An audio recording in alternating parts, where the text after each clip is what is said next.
Olá pessoal, como vocês estão? Hoje eu vou trazer aqui para vocês um tema importante, relação de causalidade. Em primeiro lugar, eu vou explicar o que significa relação de causalidade, vou trazer a teoria que é adotada pelo Código Penal e vou explicar quando que esse nexo de causalidade vai ser rompido ou não. Então vamos lá. Relação de causalidade. O que significa relação de causalidade? Significa o seguinte, é a relação entre a causa e o resultado naturalístico.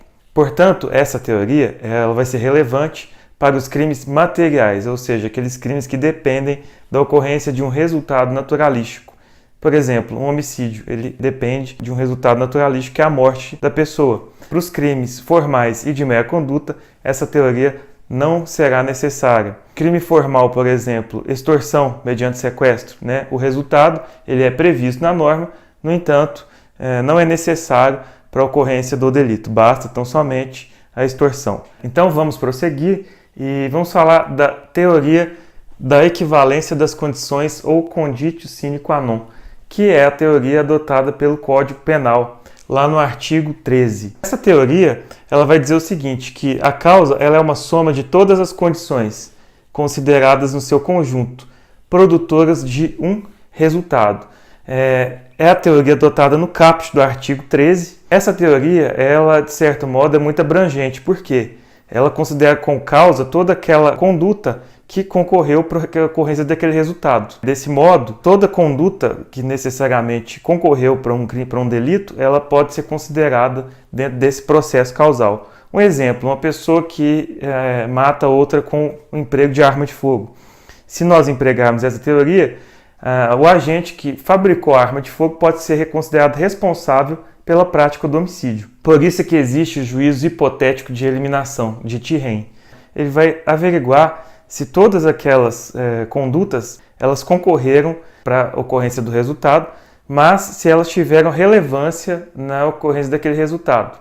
Então, por exemplo, se o fabricante da arma, se ele, de certo modo, concorreu para a prática desse crime. Como eu disse, essa teoria ela é muito abrangente, então ela leva a um processo ad infinitum, porque eu posso chegar a N desdobramentos para imputar a prática de crime a essas pessoas. Em razão disso, é que nós tivemos aqui limitações ao alcance dessa teoria que é adotada lá no artigo 13 do Código Penal. E quais são esses limites? Primeiro deles, dolo ou culpa. Eu teria que averiguar se o sujeito agiu com dolo ou culpa dentro desse processo causal, que essa causa que contribuiu para a ocorrência de um resultado naturalístico.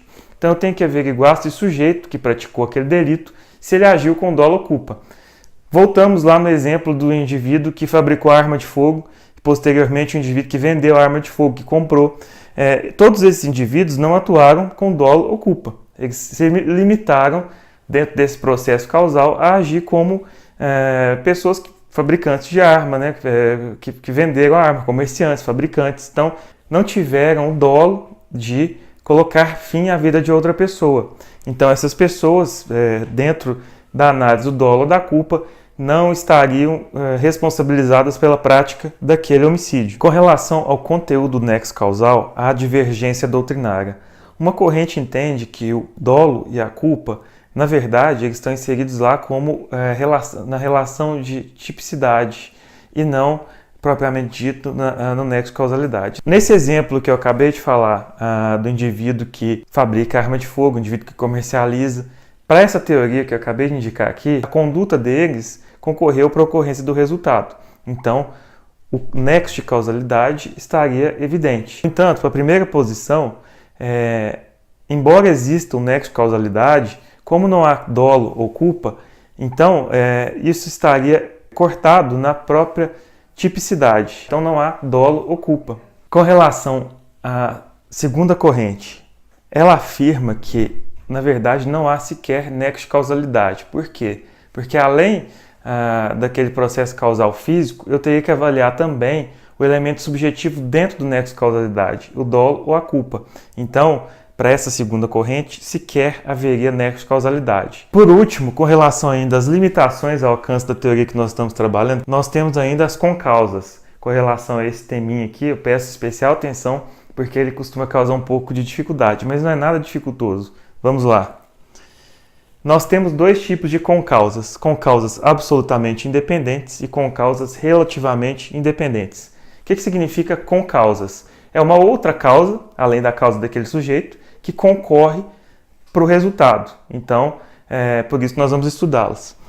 As concausas absolutamente independentes, sejam elas pré-existentes, concomitantes ou supervenientes, elas excluem a causalidade. As concausas relativamente independentes, sejam elas as pré-existentes ou concomitantes, não excluem a relação de causalidade. E por último, as concausas relativamente independentes supervenientes, que se por si só contribuem para o resultado, elas irão excluir. Com relação às concausas absolutamente independentes, a conduta do agente ela não contribui para o resultado, porque havia uma outra causa que vai determinar aquele resultado. Agora eu vou explicar cada uma delas com exemplos. Nesse primeiro exemplo aqui, com causa absolutamente independente pré-existente. Na verdade, a causa que determina o resultado, ela ocorreu antes da causa do agente que agiu naquele momento. Um exemplo, um sujeito fere um terceiro, sujeito A, fere o terceiro B. É um exemplo clássico. No entanto, o sujeito B não morreu em razão do ferimento, mas de um veneno que ele tinha tomado anteriormente.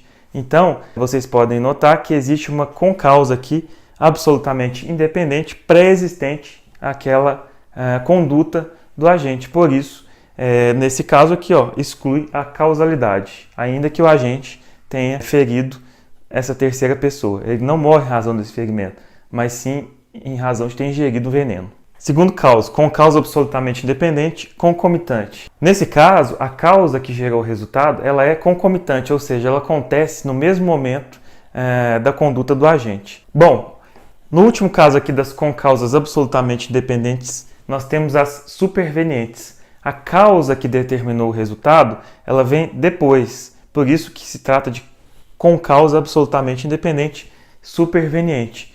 Exemplo, o sujeito A envenena o B. Só que o B ele vem a morrer em razão de um colapso cardíaco. Então, na verdade, ele morre por causa do colapso cardíaco, não em razão do envenenamento. Essa, portanto, uma concausa absolutamente independente superveniente. Por quê? A causa determinante ocorreu depois da conduta do indivíduo. Então, nessas três hipóteses, relembrando, as concausas absolutamente independentes, elas excluem a relação de causalidade. Vamos analisar agora as concausas relativamente independentes.